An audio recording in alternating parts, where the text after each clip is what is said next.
Hey there, how are you today? I thought today I wanted to do this at 5, and this is a last minute thing, so, I'm sure that we'll get a lot of views, and I'm going to talk about that in a minute, but it's such a beautiful fall day here on Lake Wentworth in Wolfboro that I thought I would do this outside and just share this beautiful setting with everybody. This is going to be about the debate between Caroline Leavitt and Chris Pappas. But the title of it, Trolls, Lies, and Videos, is, I wanted to first talk about the trolls. We have analyzed the reach we're getting on these Facebook Lives, and we get a lot of views. Especially for New Hampshire, which is great. Yeah, Glenn, the lies are going to ramp up. You're exactly right, and thanks for joining, Glenn. And my approach to these, as those of you know who have watched it, is, I'm a conservative Republican, but I don't get on here and pop off with Republican talking points. I try to peel back layers of the onion and give some logical explanations and play it down the middle the best I can, being a conservative Republican, and some analysis from how I look at it as a conservative Republican. But this is not about, another, conservative who's just going to have a Facebook Live or a podcast or whatever and just pop off with talking points. That's just not what I want to do. I study this stuff a lot, and so because of that, I think I end up offending a lot of people. So that's why the trolls part of this is, I get comments from trolls on both the left and the right, on a constant basis. And that's okay. I mean, that's part of the deal with this technology we live with today in the world. And I'm okay with that. And so troll away. I just think it's kind of funny because I'm getting it from all sides because of the way I approach this. I try to be authentic, factual, and give good, meaningful analysis of things. And I think, people with their purely political partisan hat on don't like it, both on the left and the right. So keep it up, trolls. It's okay. I don't mind. It actually gives me a little chuckle. It tells me I'm doing something right. So, we are deep into the political season, and the lies are flying in all directions. I mean, all directions. And in this world of technology, I mean, it's hard to be a politician and be out doing things and say something in public that's either not going to be recorded on video or recorded audio. And, which is why I think we see so much of this stuff where politicians are getting called out and pointed out with dishonest comments on their policies or positions, and it is flying hard, which for all the politicians, I mean, I think you got to be super careful, and you got to pick your words carefully. Everything you say, and it ought to be accurate. And then you got the additional problem of, things taken out of context or sound bites being taken out of context. So there's a lot going on with all of this. So which I'm going to segue into the debate between Caroline Leavitt and Chris Pappas, and as it relates to, you know, the videos and the lies. Because here's the thing, and first let me say this. I thought they both did really well in that debate. I thought they did incredibly well. You know, I obviously agree with Caroline Leavitt on policy, you know, almost entirely. And I don't agree much with Chris Pappas on anything. But they both did really, really well in the debate. Very articulate, you know, very, very, you know, I think Caroline's more passionate than Chris Pappas about things, and that comes through. You know, if you watch my analysis of the Hassan-Bolduc debate, one of my criticisms of Maggie Hassan, hi Lorraine, one of my criticisms of Maggie Hassan is that, in addition to not liking her policies, is that she's really boring when she talks. She kind of puts you to sleep.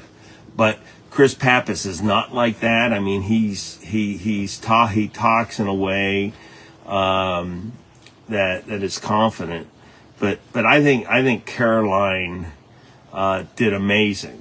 So, you know, so when you get into this stuff, who won the debate, you know, and that's why I'm not going through all the details for that debate. I think they both did great. But here's the important point about that, that I want to point out is, you know, Caroline Leavitt is demonstrating a level of knowledge, you know, an ability to communicate, a level of maturity, a level of confidence, all of which, you know, shows that she is ready to be the congresswoman in the 1st Congressional District in New Hampshire.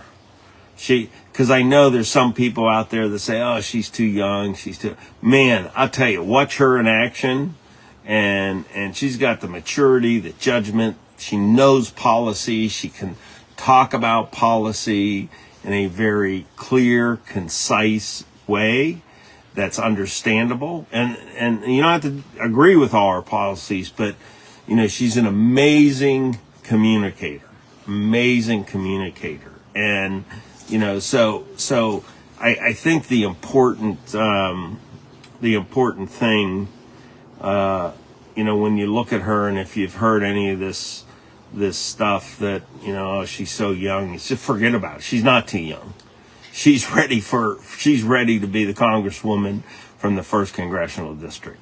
And she outperforms, politicians, both on the left and the right, Republicans and Democrats, you know, in debates, in public speaking, in knowledge, well beyond. She outperforms those who are much older, much more experienced. She totally outperforms many politicians that one would think, you know, who are more mature, that she couldn't be able to outperform. I mean, I would put her as someone who watches debates from other states. I mean, that's what I do. I sit around and watch debates. You know, I would put her, you know, in the top 10% or 5% of politicians when it comes to knowledge, communication, passion, caring. You get a sensing from Caroline that she will fight for you, and integrity. You know, I think when you go back and you look at, you know, the things that she has said, you know, she's consistent. It's hard, if not impossible, to attack her, you know, for lying about things. So just so impressive, so impressive. I can't say enough about her. And like I said, you know, both Caroline and Pappas did well in that debate. they did well. And it's just that, I'm really pleased that we have Caroline Leavitt as a conservative Republican running for the first congressional district, and she's just outperforming all these politicians. So we know it's the season of lies, and there's a nuance here I want to point out that I don't think anybody's talked about, and it's something I hope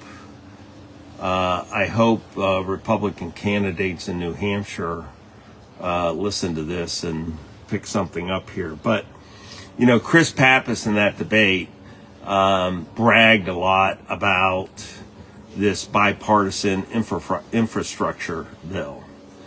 Bragged a lot about it. Now, again, I'm not going to get into the talking points on that bill. Everyone's heard them. Republicans say very little of that is actually infrastructure. I don't need to go down that path. Everyone talks about that. And there is some infrastructure in it. We know here in New Hampshire, a lot of our infrastructure needs help. Our high-speed internet. I used to say this when I was driving all over the state. I knew every dead spot on my cell phone in the state, and there's a lot of them. And fixing those, we need all those things fixed. We need bridges fixed. We need roads fixed. There's a lot of need here in New Hampshire on infrastructure. So Chris Pappas is bragging about it and how that infrastructure bill was bipartisan. But here's the thing. $1.2 trillion in that infrastructure bill. $1.2 trillion. New Hampshire, and I got it pulled up here, received the least amount of any state in that infrastructure package. And New Hampshire was 51st. Hey, I know there's only 50 states. The District of Columbia received more money in the infrastructure bill than New Hampshire. So we were behind the District of Columbia. So, as I was looking at that, I said, what in the world? And so you go and you look at Vermont, for example. We in New Hampshire got just a little over $2 billion. Vermont, as I recall, I think got little over $2 billion. I think Vermont got, let me look, about 200 million more than we did. Now, Vermont is about the same geographic size as New Hampshire, just about the same geographic size as New Hampshire. But Vermont has like 40% of the population of New Hampshire. 40% of the population of New Hampshire. And they got 200 million, 10% more than we did in New Hampshire, which is just bizarre. Rhode Island. Let me find Rhode Island. Rhode Island, which is a tiny state, with a much smaller population than we have here in New Hampshire, they got $500 million more than about $550 million more than we got in New Hampshire. And you can go on and on. All these other states that are smaller in population, even if they're bigger geographically, New Hampshire received the least amount of all the states and District of Columbia. We were 51st in that bipartisan infrastructure package. And my point of all this is, Caroline, call out Chris Pappas when he's bragging about the infrastructure package, the infrastructure bill. Call him out. I mean, our federal delegation is all Democrats. And why is it even possible that with a federal delegation of all Democrats, with the kind of needs, the infrastructure needs we have here, why do we end up last? And Chris Pappas, don't let him brag about it, because we're last. All right, we are last, and he needs to be held accountable for that. They're not fighting. Chris Pappas is not fighting for us in Washington, D.C., nor is the rest of the federal delegation.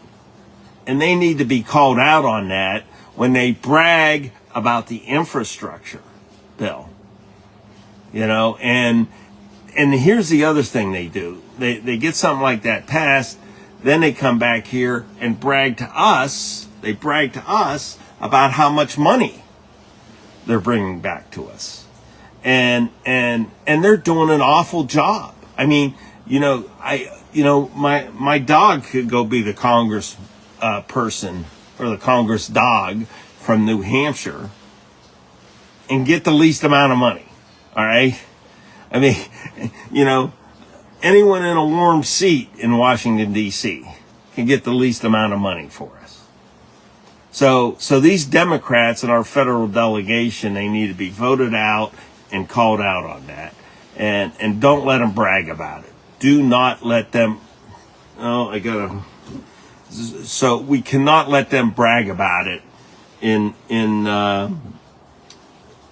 these debates, and so is that a lie? No, it's not a lie. But you know what? It for them to be bragging about it when we come in last place is just, I think, a typical politician move. Now, here's the other thing about it. Because when I was thinking about this, I said, wait a minute. This has happened before. So I went back, and let me pull it up here.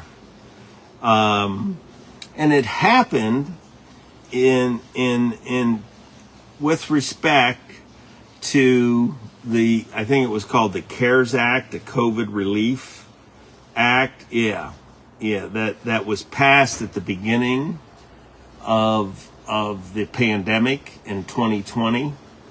And I actually talked about this when I was campaigning, if I recall.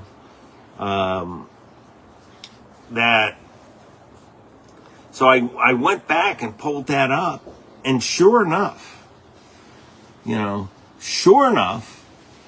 New Hampshire received, I think was tied for last. It was one of many states that got 1.25 billion in the COVID deal. So think about it. Now there's a bunch of other states that got 1.25 billion in the COVID relief. But again, here we are. We got an entirely Democrat delegation, and we get the least amount, the bottom of the barrel. Again, anybody could have showed up and got that for New Hampshire. Anybody. So this federal delegation is not fighting for us. And it's offensive that when this stuff happens, then they come back and brag to us about how much money they were able to get for New Hampshire. You know what? Any of you out there listening could have went and got that $1.25 billion.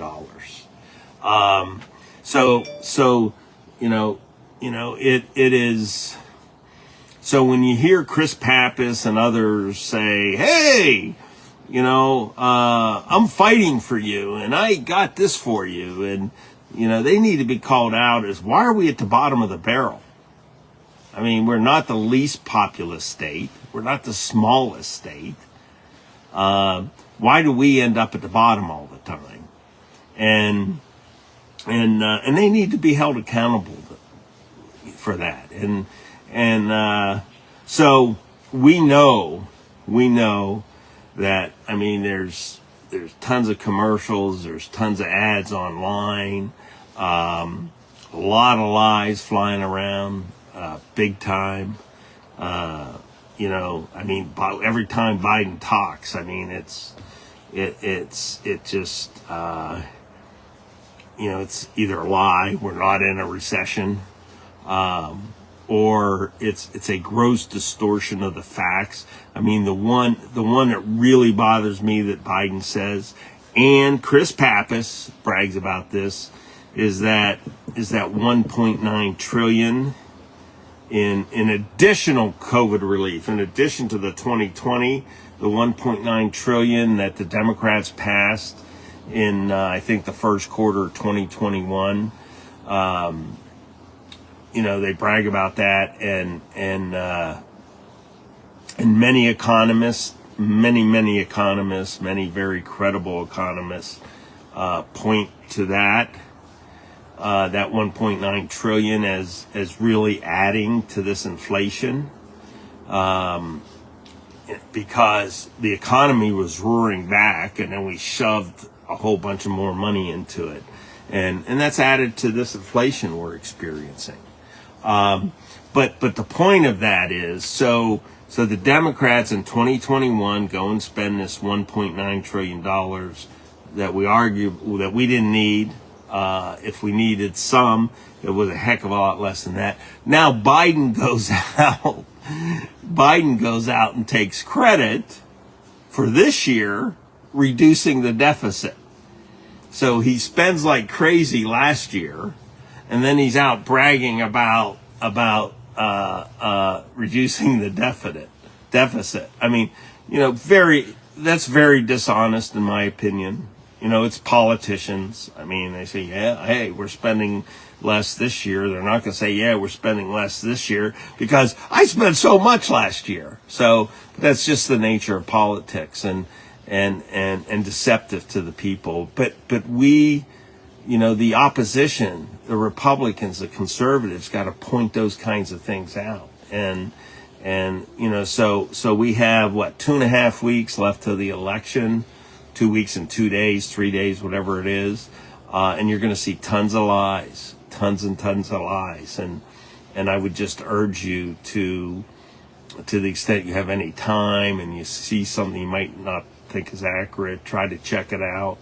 Send me an email at corkymessner@gmail.com. If I have the answer available, I'll send it back to you, send you a link or something. But the lies are flying. And I would say to the Republican politicians, at all levels, federal level, state level, be authentic, be honest, know the subject matter so well, know the policies so well, that you can articulate a rational basis for the position you're taking. Because I believe, those people that disagree with you on certain issues still would vote for you if you're able to explain to them the basis, the rationale, for the position you're taking. That's being authentic, that's being honest, that's not lying about things. And in this day and age of video and audio and everything gets recorded, man, if you're not consistent, your opposition's going to point it out. If you're not consistent, you will be called out for not being consistent and be called a liar. So be consistent, know the subject matter, know the issues, get in front of a mirror and practice, explaining and discussing and providing the basis for any position you take. Take the heat if people disagree with you. Take the heat. I mean, that's one of the things. This Carrie Lake, who's running for governor in Arizona, I don't know if you've seen her. She's getting painted as an extremist. She is, boom, here's my position. When she's challenged, it's her position. She explains it. She's very articulate. And people like that. Even if they disagree with the policy position, they like somebody who's being honest with them and who can explain the reasons for the positions they're taking. And she's doing a great job with that. And again, I don't agree with everything she says.